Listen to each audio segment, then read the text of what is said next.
Hey folks, this is Liam with Compliancy Group. I'm our senior account manager here. Thank you all for anybody who has joined early or is already on. We're going to be joined today by a very special guest who I'll be introducing in just a minute. Our webinars, we're going to be getting started in 3 minutes here, and then I'll just go over a couple of housekeeping items, and then we'll be underway with the webinar. Thank you again for joining early. We are just over 2 minutes away from getting started.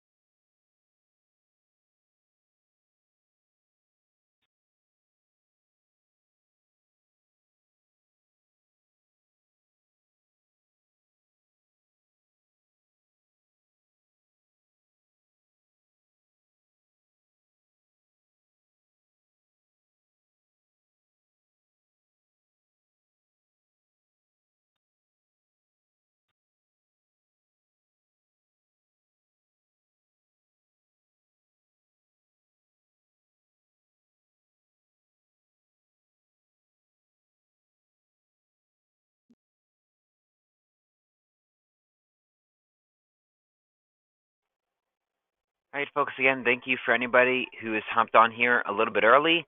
We're going to be getting started in exactly 1 minute.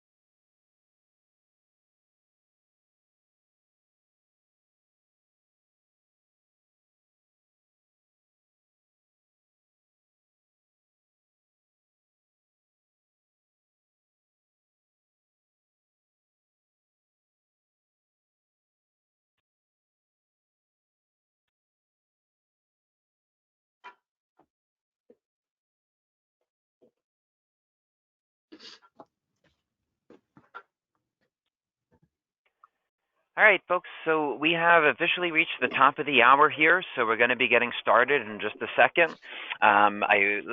Based on the people that we have on currently, I see kind of a mix of people that are current partners as well as people that are not yet partnering with us here at Compliancy Group. If you don't know much about us, our company, we have really built our business around the idea of simplifying compliance for the small to mid-sized business, practice, or organization. It's what we do. It's what we're all about. And our partnerships with MSPs are a really critical function of our company and both enabling our MSP partners to be able to gain a level of HIPAA expertise that can impact their business, be able to roll out compliance as a service to their clients. But then if you are a partner, you know that a big part of what we try to assist with is the sales and the marketing side of things, and how the way that you market yourself, the way that you are presenting your solutions, and the impacts that makes actually on your bottom line and your ability to get good, lucrative clients into your business. Now, today, we actually have a very special guest, somebody that we reached out to for the sake of running the webinar with us today. His name is Paul Green. He's actually a UK-based MSP, and he's a marketing expert. So he works with MSPs internationally with his Marketing Edge service. He's a former radio presenter and a journalist. He's the published author of a book, Updating Servers Doesn't Grow Your Business, and the host of a weekly MSP marketing podcast. So he has a lot of expertise and a lot of good input that we hope that you're able to leverage today.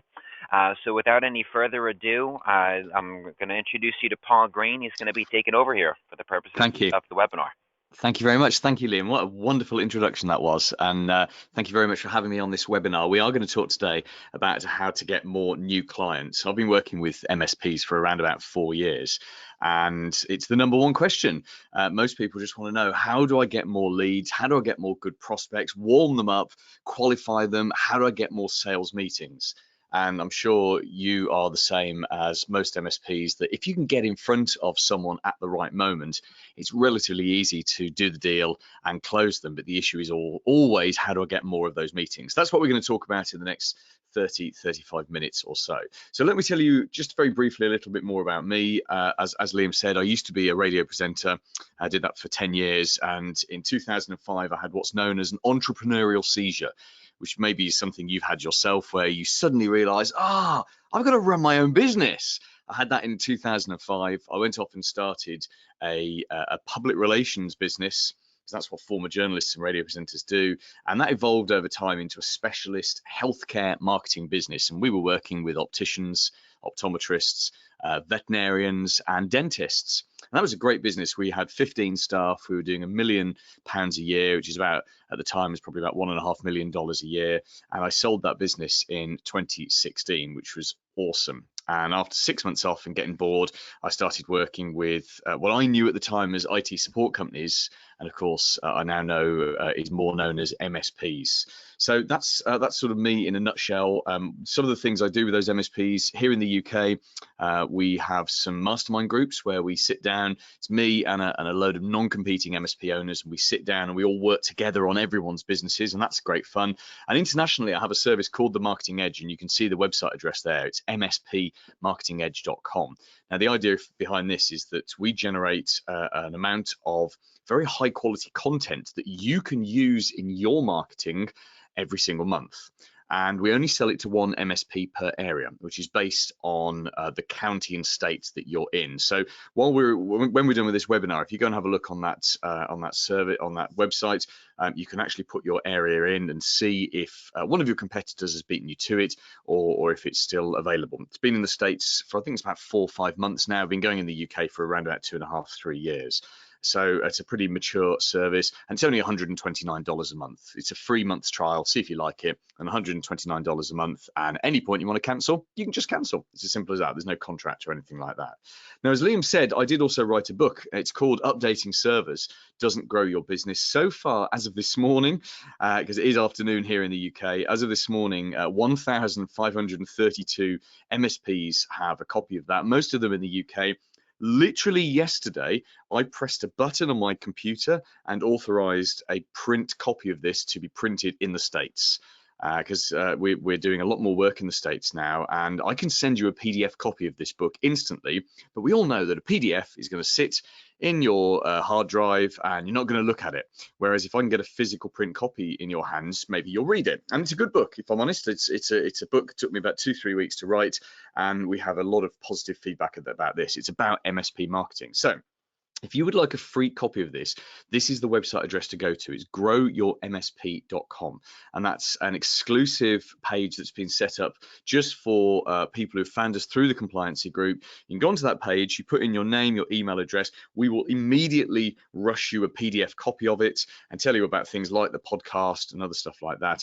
And then in roughly about 3 weeks time, when the physical copies have been printed, and I think they're being printed it's either in New York or San Francisco, I can't remember exactly where, but we will post a copy of that book to you in the States in around about 3 weeks time. Just need to go to growyourmsp.com. So what I want to talk about today is an easier way to get clients, because as I say, I talk to a lot of MSPs. I talk to hundreds of different MSPs every year, a bulk of them in the UK, but a bulk of them internationally as well. And everyone has this problem of, how do we get more new clients? And the most painful kind of marketing that you can do to get more new clients is something called interruption marketing.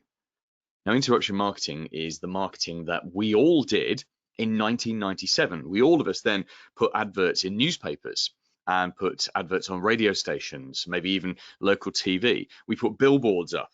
We sponsored roundabouts. Now, I know roundabouts are sort of cropping up more across the States, but here in the UK, there are thousands of them. In fact, in the city I live in a city in the UK called Milton Keynes, which is a new city. It was only built 50 years ago and was modelled on the New York grid system, actually.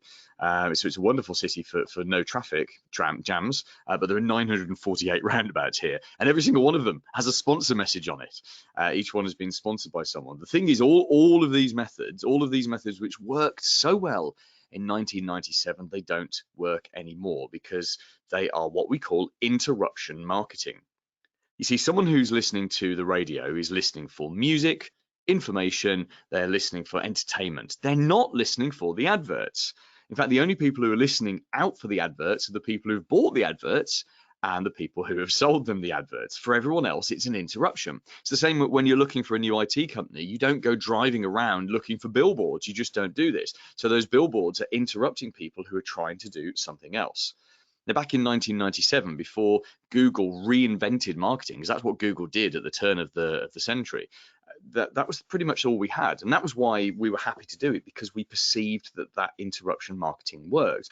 The reality is, these days, yes, you can get something from it. And certainly that kind of old-fashioned interruption marketing is quite good for reminding people about you and recall. But actually, the return on investment, the ROI from that kind of interruption marketing, compared to the digital stuff that you can do with Google, Facebook, and LinkedIn, is absolutely terrible. And that's why we recommend a completely different way of marketing. Instead, we ask this question: what is the best time to catch someone's attention? So rather than sort of blast everything out, when is someone potentially thinking about us? Now, we can actually answer this from quite a scientific point of view, because most of us have one of these. And just sort of at the top left of what you can see here is a little part of the brain called the reticular activating system, the RAS. Now, the reticular activating system acts as a sensory filter, because we don't consciously have to deal with all of the sensory information which comes into our brain. Instead, it comes in, first of all, to the reticular activating system. And the reticular activating system decides, is this relevant to you? Now, if it decides it's not relevant to you, it literally just throws that information out. And you're never aware that that information was even in your brain.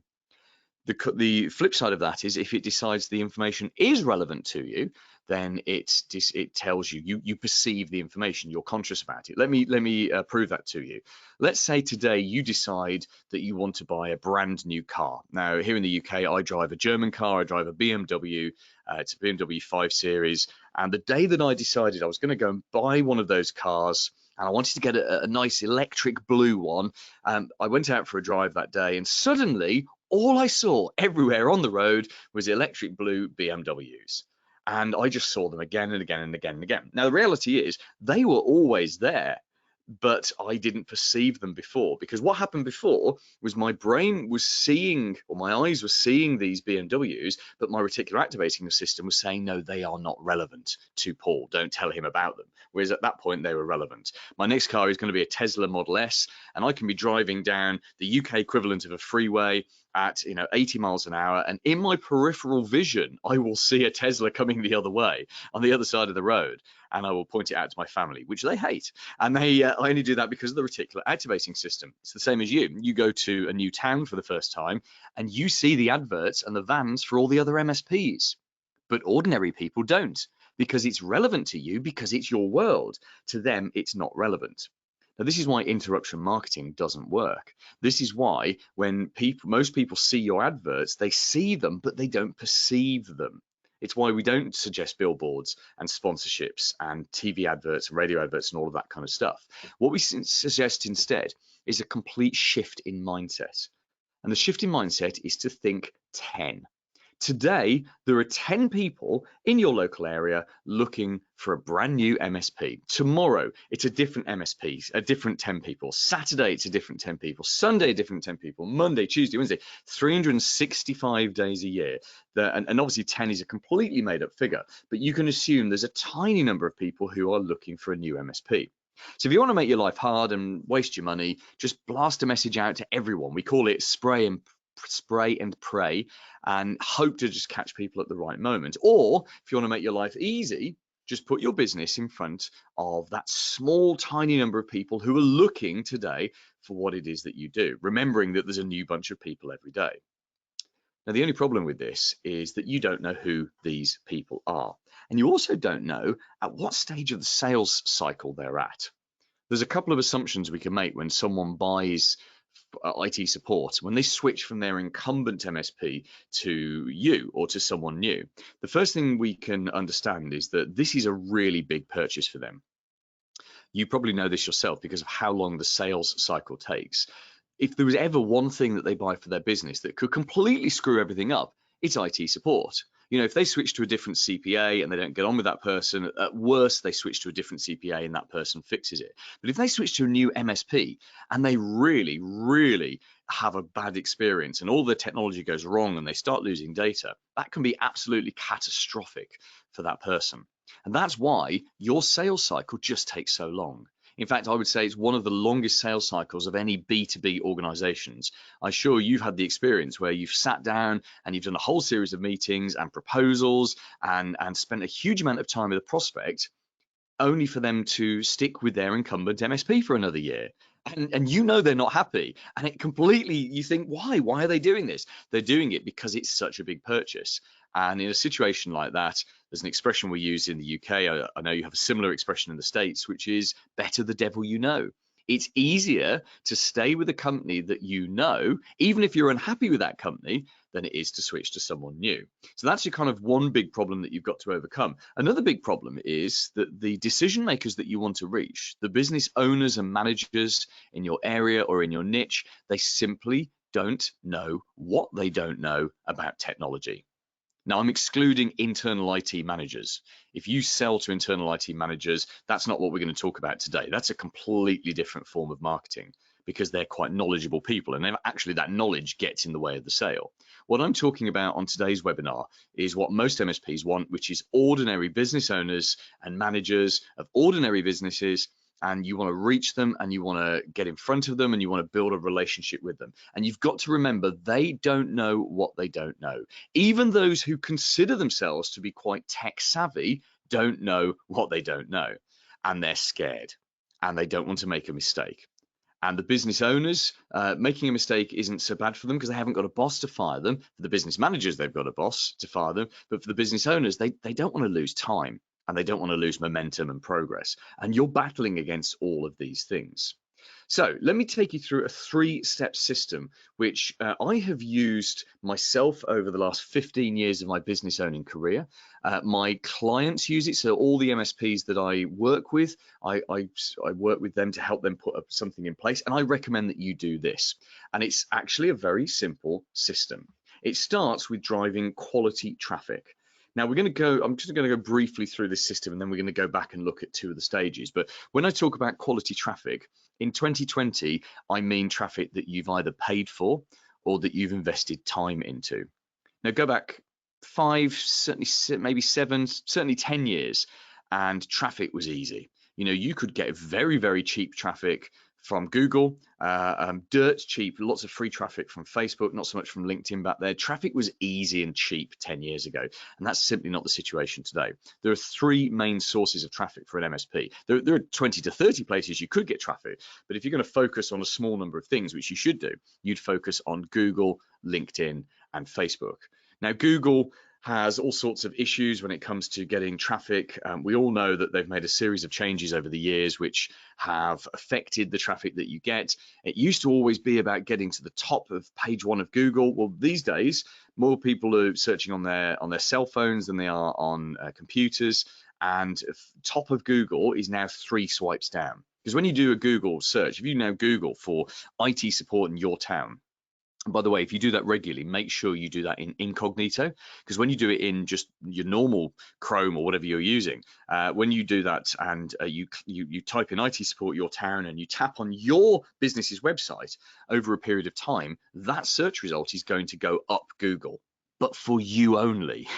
It's part of Google's personalized research. So whenever you're doing something just to see where you actually appear in Google search results, you have to use an incognito window.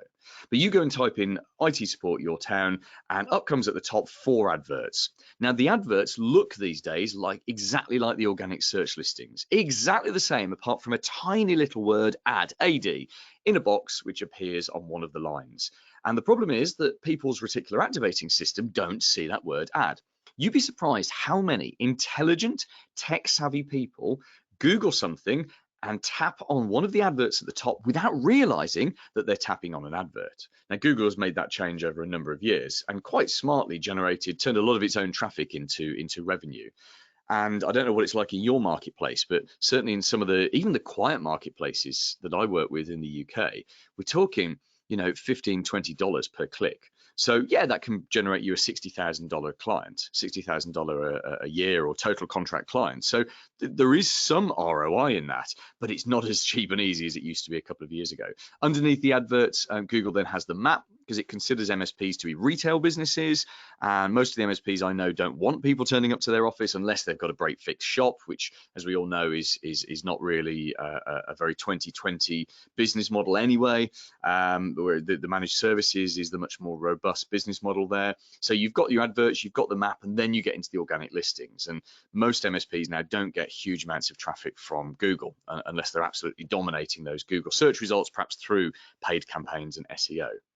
So Google's your first place for quality traffic. LinkedIn is absolutely a place for quality traffic. Now, we're going to spend a bit more time on LinkedIn later in the webinar, because LinkedIn is the #1 B2B marketing platform today.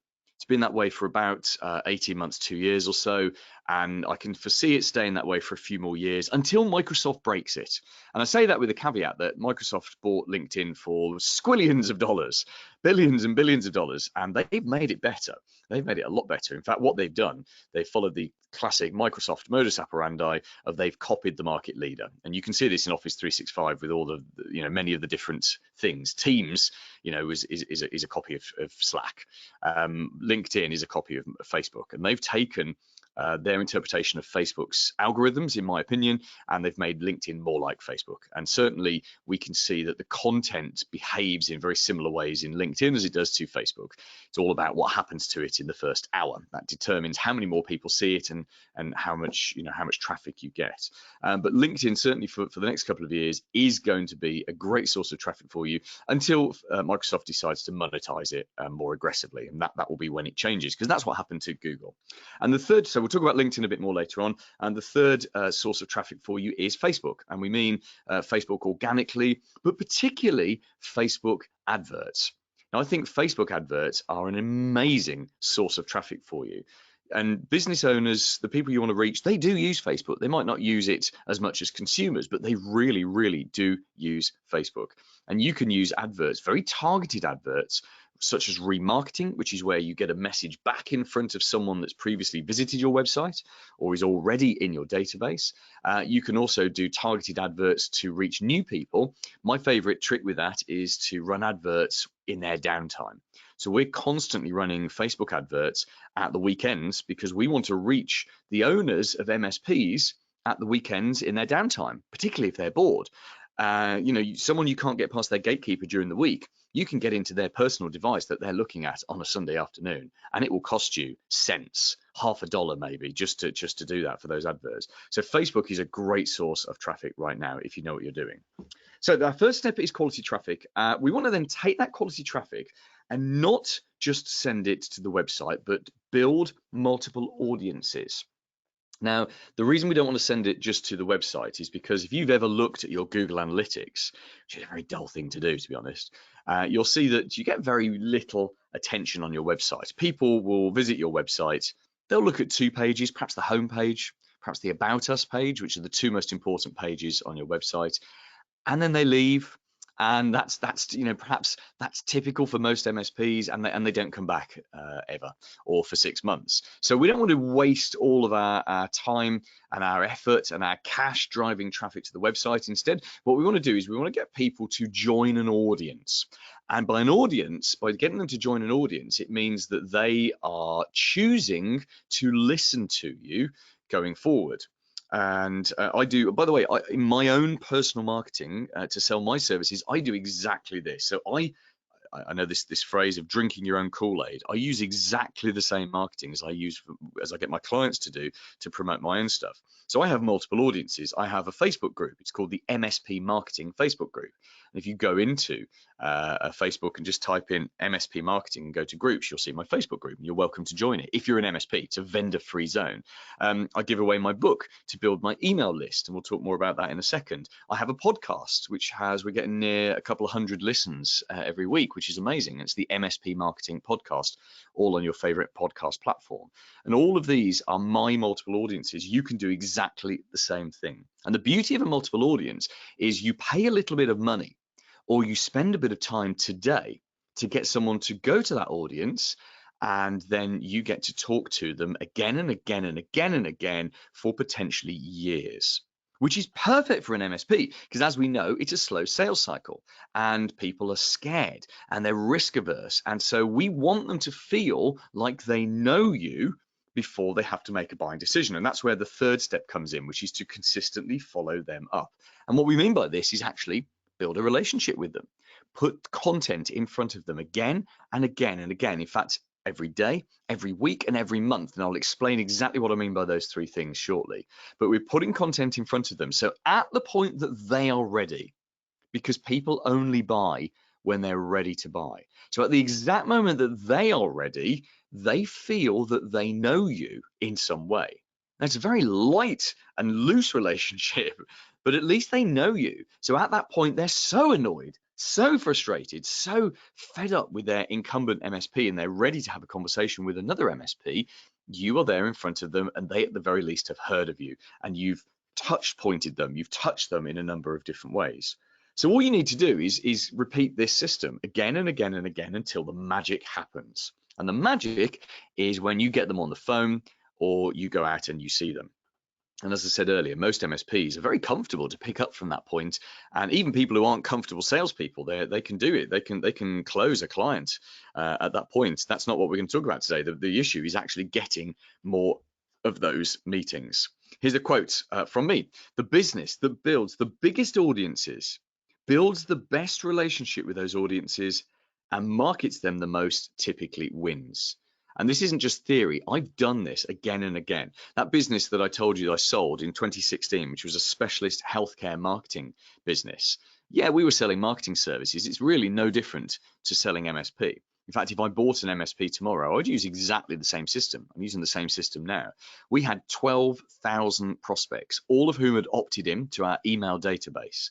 And we weren't doing anything with social media back then. It was all just email. 12,000 people. We were sending them out 2 emails a week. So I was sending out 24,000 emails a week, but it was only pressing a button twice, which was nice. And then I had 3 full-time telephone people who were ringing that database.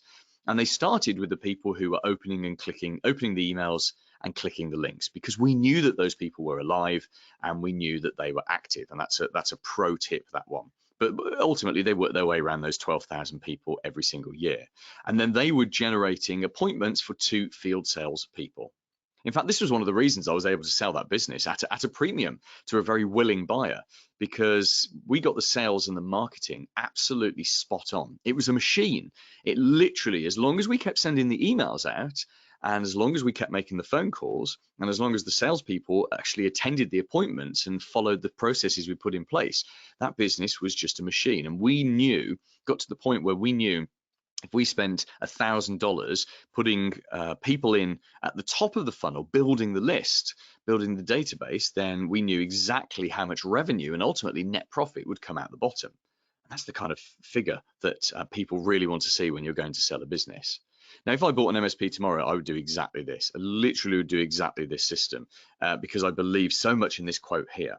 So we've got those, as I said, we've got this 3-step system: quality traffic, to build multiple audiences, and then consistently follow people up. Let's look at number 2, which is building multiple audiences. Now, this is the most exciting part of it, I think, because this is where you really have an opportunity to differentiate yourself from all your competitors. And by the way, actually, most markets where I look at MSPs, I look at the websites of people I'm working with and their competitors, and they look exactly the same. They've got the same dribble on, same thing about, oh, we've been in business since 1987. They've got the same stock images of network cables and random people images they've bought off the internet, and they say the same things, and they're all very, very boring. And you don't need to be awesome at marketing. You need to be just slightly better than your very boring competitors. And that's why I picked the MSP market to work with, and I've made a personal decision to do 10 years in this market because I love it. Because everyone's so really bad at marketing. You only need to be slightly better, and you get to beat your competitors. And please don't think I come across as arrogant saying that. I actually think it's a wonderful thing because you do only need to be slightly better than your competitors. So let's look at building multiple audiences. There are two audiences that you absolutely 100% have to build, and the first of those is your email list. Now, the reason that you do and this is in priority order, the reason that you focus on your email list first, despite the fact that email marketing is getting harder and harder, deliverability is an issue, getting them to open the emails is an issue, but your email list is your safest form of data capture. Because the other platforms that I'm going to recommend you use are owned by Microsoft and Facebook. It's LinkedIn and Facebook.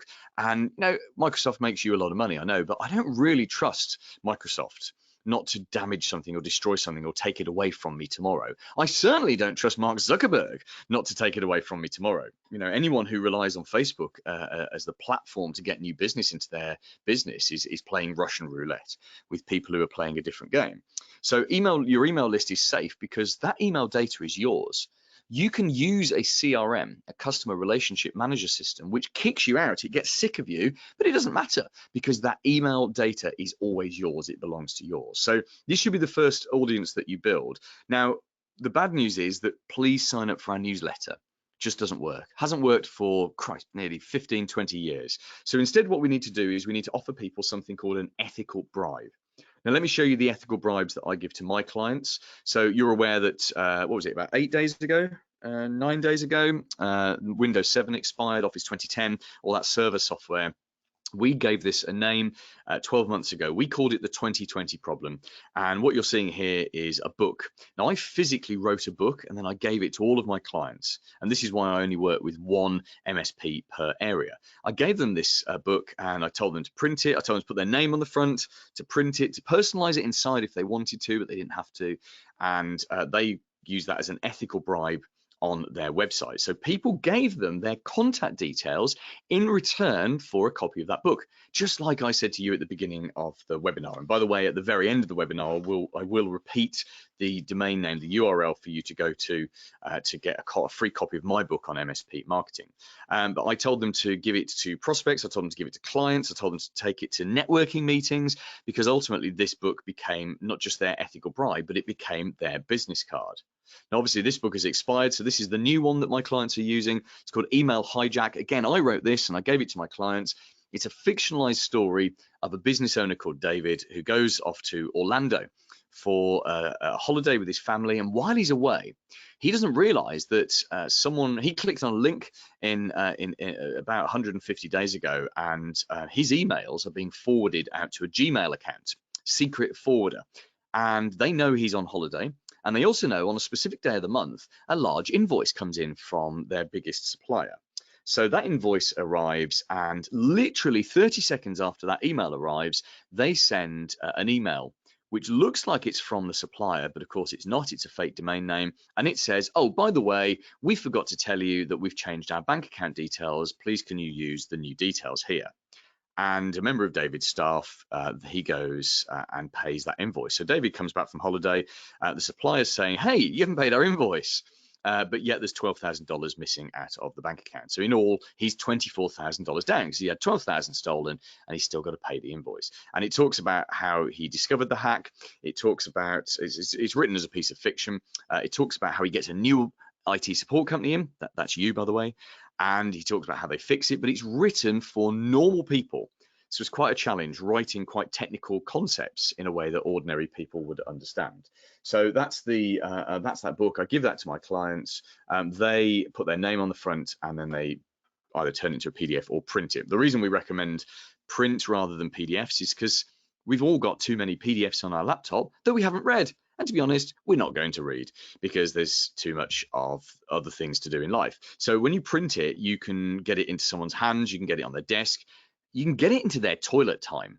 Come on, we all read books on the toilet, we all do it. It's a short book, it's only 40 pages long, it's a half an hour read. If you can get a prospect to read your book on the toilet, they've read it and they will be quite heavily influenced by you. It's a great touch point.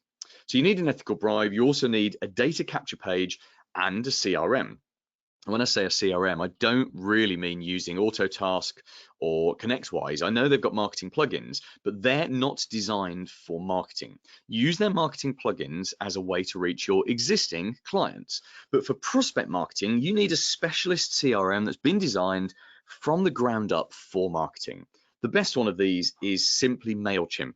MailChimp is a very robust, mature tool. It takes deliverability very seriously these days. It's free for, I think it's about 500 users, something like that. Sorry, 500 contacts. So it's a really good tool. And I'll be honest, for most MSPs, if you don't already have a CRM in place, MailChimp is probably the right one for you. There are other ones I can recommend. One's called MailerLite. LITE. I'm a big fan of Infusionsoft, which is now renamed Keep, KEAP, although I think they've lost their way, to be honest, in recent years, and they've fallen a bit behind. Active Campaign is a great set of tools. There's something called ConvertKit, which is a very focused email marketing tool. And there is one, actually, there's a CRM which is purportedly just for MSPs, and it's called Honey CRM.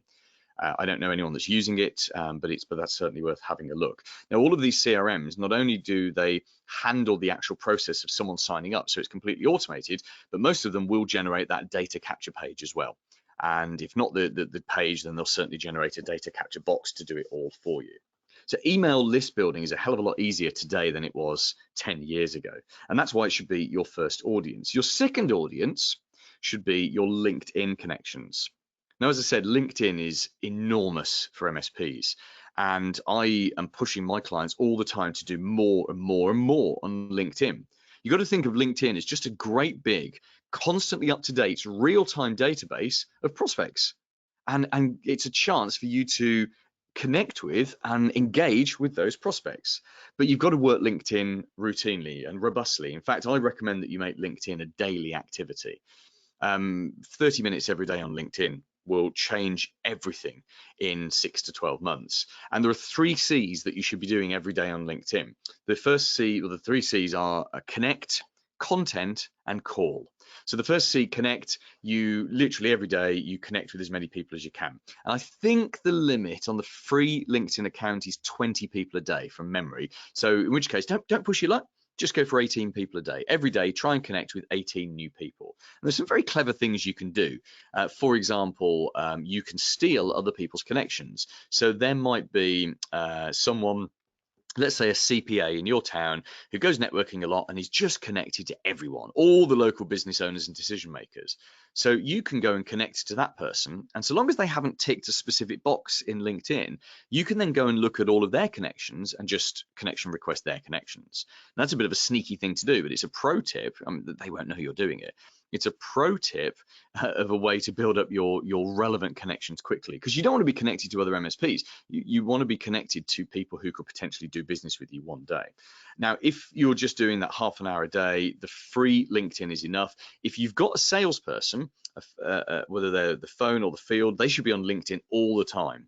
When they're not out doing appointments or they're not researching people or on the phone, they should be on LinkedIn. So someone who does more than about an hour a day of LinkedIn needs Sales Navigator. That's LinkedIn's premium subscription. I'm not quite sure how much it is, a couple of $100, I think, but it just basically removes all the limits and you can do virtually anything all day with LinkedIn, which is just a great thing to do. Now, whether you've got a salesperson or whether it's just you should certainly look at some automated tools such as Dux-Soup. There's another one called Meet Alfred, and there is a third one. I just can't quite remember what it's called. But what these do is they automate some of the functions of LinkedIn for you. So I use Dux-Soup. In fact, it's grown my connections from 200 to about 2,500 in around about 3 months, which is very impressive because I did nothing. All we did was we installed Dux-Soup, which is actually an extension or an add-on to Chrome. And it sits in my Chrome and I tell it who I want to reach, and then it replicates my behavior. So it will click on a link, it will scroll down and look at someone's record, just like a human would, and then it will come back up and it will press the connect button and it will paste in a message and it will personalize that message. And then it will do all of this at the speed a human would do it. So this isn't the kind of tool that will sit there and do, 20 connection requests in 3 seconds. If it did that, LinkedIn would figure out what it was doing. Because you see, technically, This is against LinkedIn's terms and conditions. So Dux-Soup and the others, they try and they're just automating and replicating human behavior. And it does come with that health warning that if LinkedIn catches you, that apparently they give you a warning and then they can revoke your account. And that's fine. So you just need to follow Dux-Soup's advice. They're always giving up-to-date advice on how not to be caught.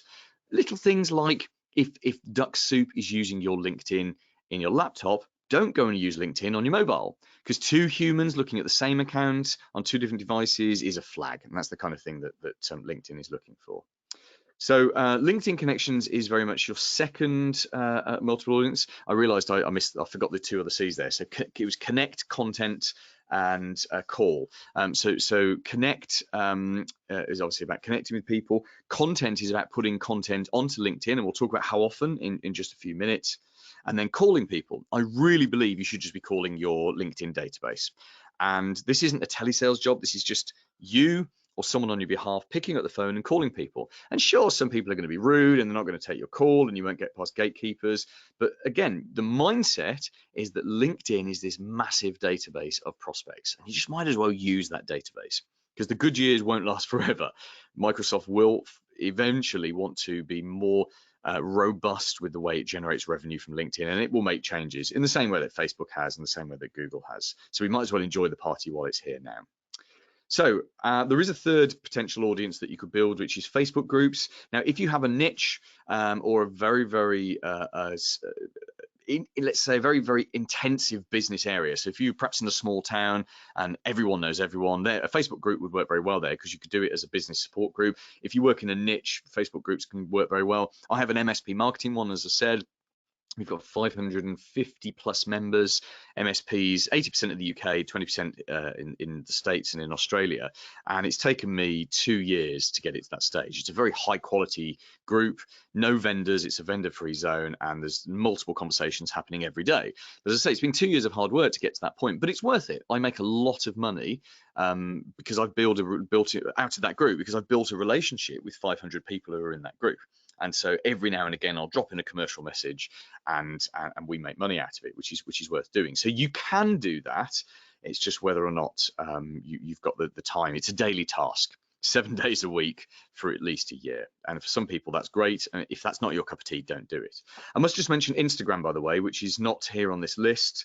But you would only use Instagram and build an audience on Instagram if the people that you want to reach are using Instagram for their own marketing. So we're talking hospitality businesses, hotels, restaurants, maybe retail as well. I know dentists use Instagram, veterinarians do. So basically people who are marketing to consumers, they tend to use Instagram for their own marketing.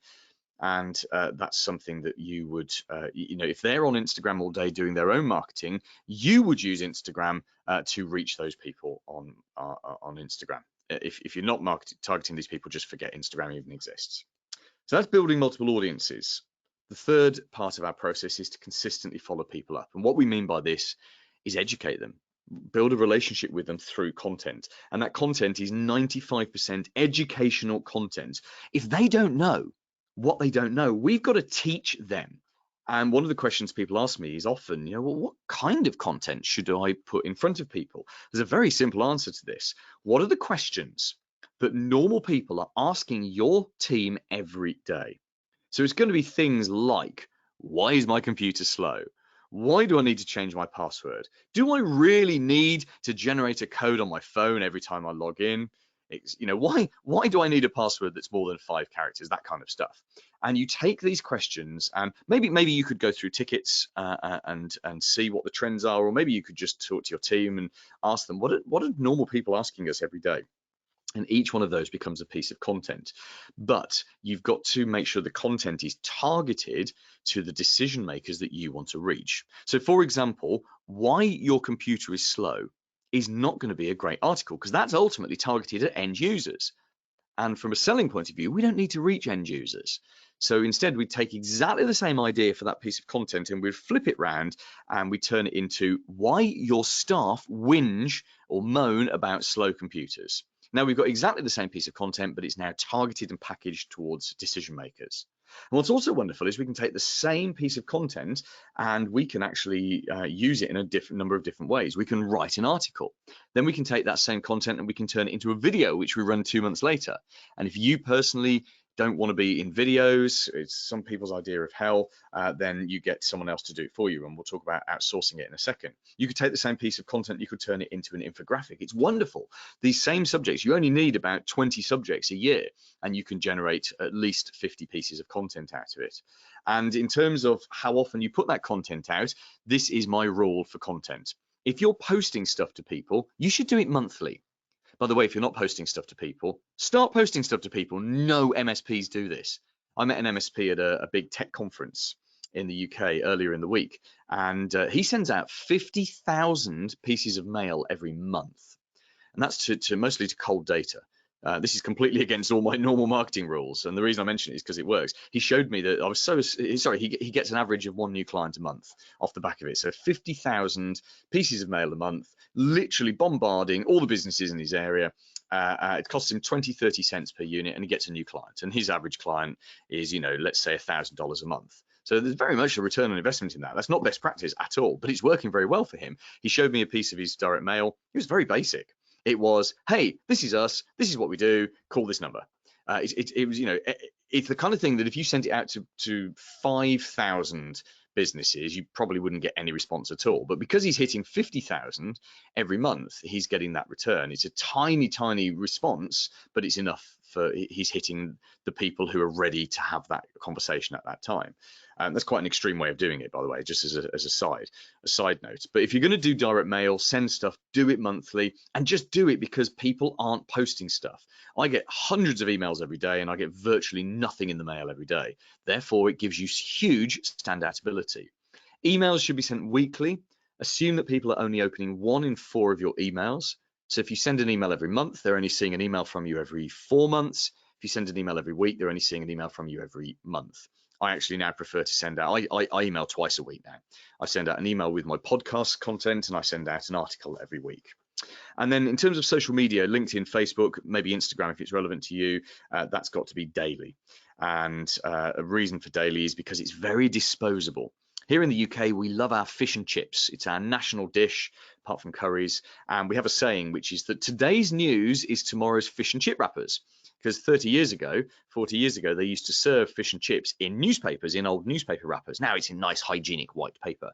But it's exactly right that a piece of content you put on social media today is gone. Even if it goes viral, which is very unlikely, it's gone the next day. So social media has to be a daily thing. Social media is designed for regular content. Now, as I said earlier, you can use one piece of content across multiple channels. This is what my clients do. They take a piece of content, they put it on their blog. You need a blog on your website because a blog tells Google that you are active, that your website is alive, and that it is growing because you're adding new blog pages. Now, you take that piece of blog content, which you're putting on every week, and you email it out to people. You use your CRM to send a broadcast email, and you don't put the entire content in the email body. Instead, what you do is you do a little tease and you tell them to click the link to go and read the article on your website. 2 reasons for this. 1, it drives traffic to your website, and maybe they'll click around, maybe they'll have a look at other things. But secondly, you're encouraging them to click the links in your email, which is great for engagement. And engagement is everything in marketing. And the third reason is it tells your telephone people who's alive, who's active. Do you remember I said to you earlier, I had 3 telesales people in my last business, and they were calling people all the time, but they started with the ones who'd opened the emails and definitely who'd clicked. You can mask an open quite easily. You can't mask a clicking of a link. It shows you're alive.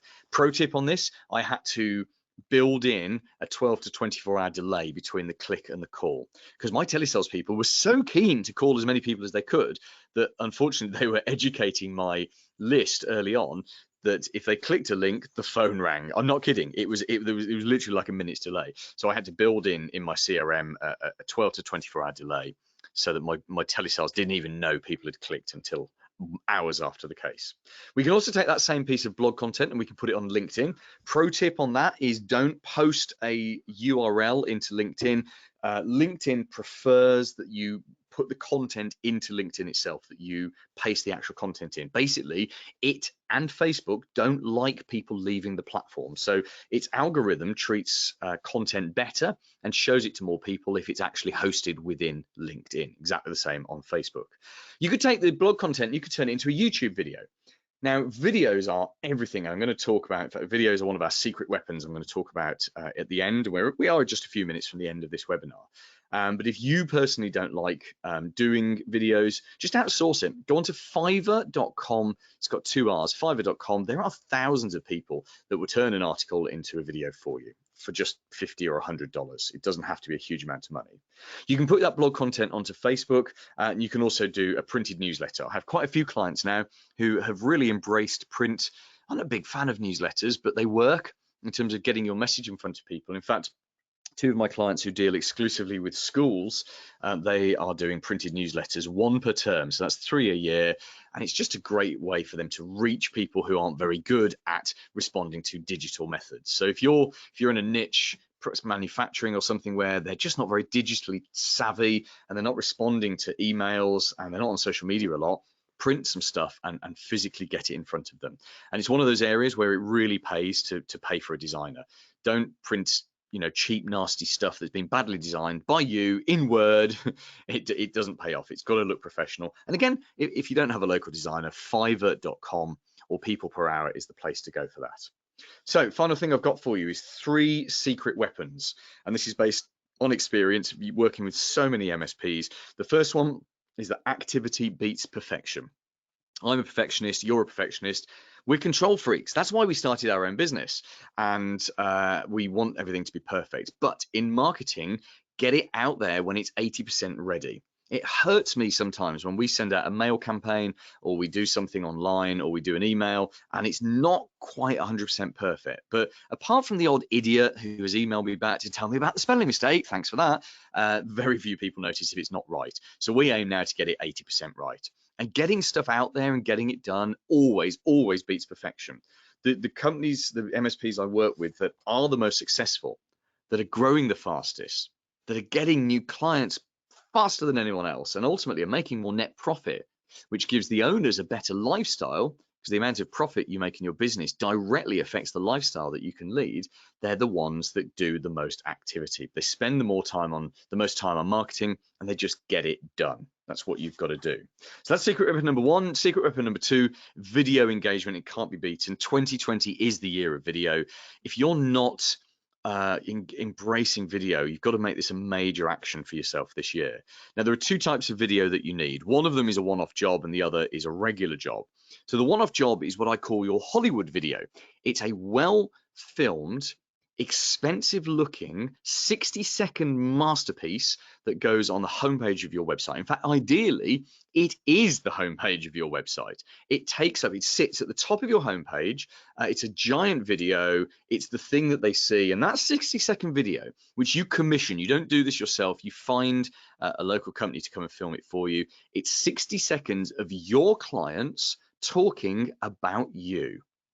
Doesn't feature you, it features your clients, ideally 3 to 4 of your clients, and it's well filmed and it's cinematic.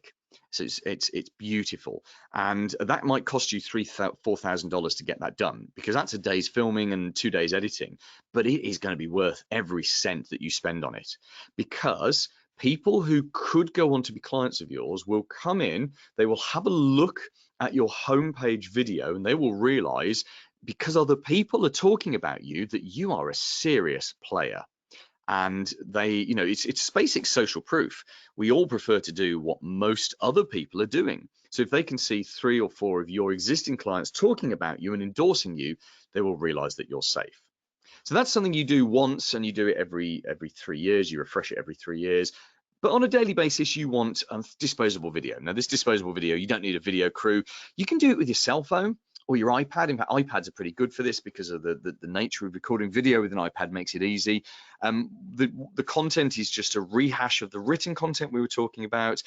If you're not comfortable being on screen, someone in your business will be. Even one of your techs, it's surprising how many MSPs find a tech who's quite comfortable being on screen given the opportunity. Or if not, you just get a local person to do it for you, a wannabe TV presenter. There's loads of those around.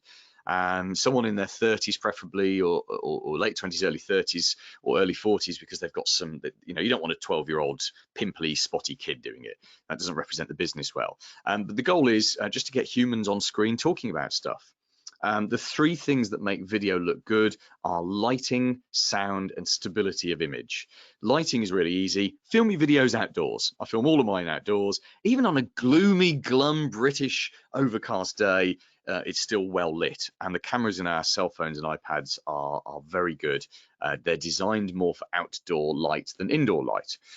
Sound is easy. You get a $10 or $20 tie mic off Amazon, and you just plug it into your phone and just check that it's recording properly, and just assume you'll break it twice a year because they're quite fragile, but that's all you need. You don't need anything more. And picture stability is an interesting one. Either get someone to film you holding your phone. Selfie sticks, do you remember those from a few years ago? Those can actually work quite well, although it's pretty obvious you're using a selfie stick. And if you do a lot of disposable video, go and get yourself a proper toy. My current toy I absolutely adore is called a DJI Osmo Pocket, and it's about $500-600, but it's got a motorized gimbal in it, so I can be wandering around, and I like to go around lakes and go into parks and go to nice green areas, and I can wander along and step into a hole and or trip up, and you can't tell because there's a motorized gimbal that's keeping the image stable, and I've got my microphone plugged in, and it's wonderful. And I tick all of those boxes with instant disposable video. The third secret weapon is telephone intervention. I said to you, in my last business, I had 3 people phoning. We don't do that in this business because I'm running this as a lifestyle business. But if I bought an MSP, I would absolutely have a human, probably a female, maybe a back-to-work mother in her 30s or 40s, someone who just loves being on the phone and loves talking to other people. Because this isn't a selling job. This is getting someone on the phone, moving the relationship forward. In fact, my clients who do this, who employ someone sometimes for just 3 hours a day or 2-3 hours a day, they tend to have more client meetings because they've got someone warm and friendly who loves picking up the phone, who loves chatting, who knows this isn't a selling job because there's no selling. They're just ringing the database. They're just moving the relationship forward, and ultimately they're looking for the outcome, which is a phone call with you or with your salesperson, and ultimately leading to a meeting, whatever that process is in your business. So that's pretty much me for the webinar, and Liam's going to come back on in a second, and if we have got any questions, I'll happily answer those questions. Just a reminder, if you do want to copy my book, instant PDF for you on email, and then we will send you a physical printed copy in a couple of weeks when we've had it printed in New York. All you got to do is go to this domain name. It's growyourmsp.com. Liam, over to you. Hey, brilliant. Thank you so much for doing this with us today. Very much appreciate it. It seems like some really valuable information. I hope everybody was taking notes. And do keep in mind, everybody, that the webinar is recorded. So if you wanted to be able to go back and view some of this information and material again, go ahead and just reach out to info@compliancygroup.com, and we'll be able to get you a recording without a doubt. And of course, highly recommend that you get in touch with Paul as well as a resource, because I'm sure that a lot of these things that he's been discussing, his service could hopefully just be able to make things a little bit easier for you from a tracking and a management perspective, to make your life a little bit easier. So we do have a few questions, Paul. So one of the questions that we got was from Bob. Now, the question was, do you think that there is now never a place for things like interruption marketing with what you were discussing before?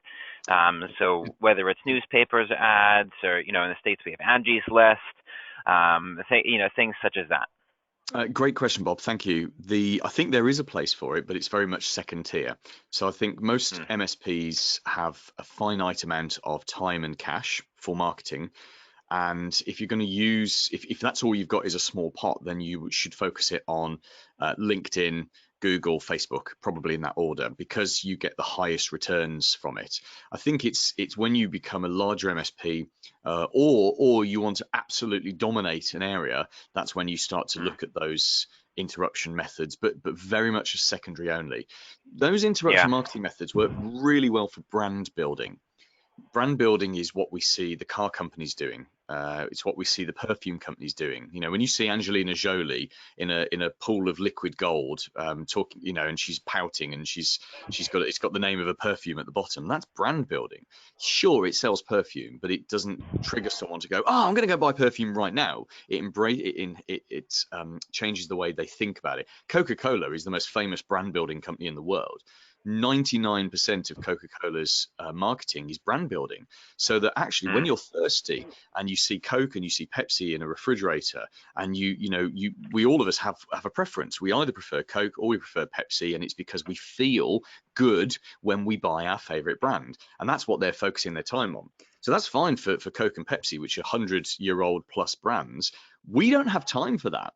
As the owners of MSPs, we don't have time for that, and we don't have the resources for that. So brand building is done to reinforce direct response marketing. Direct response marketing is what we do online because it directly gets people to do it. In fact, Yeah.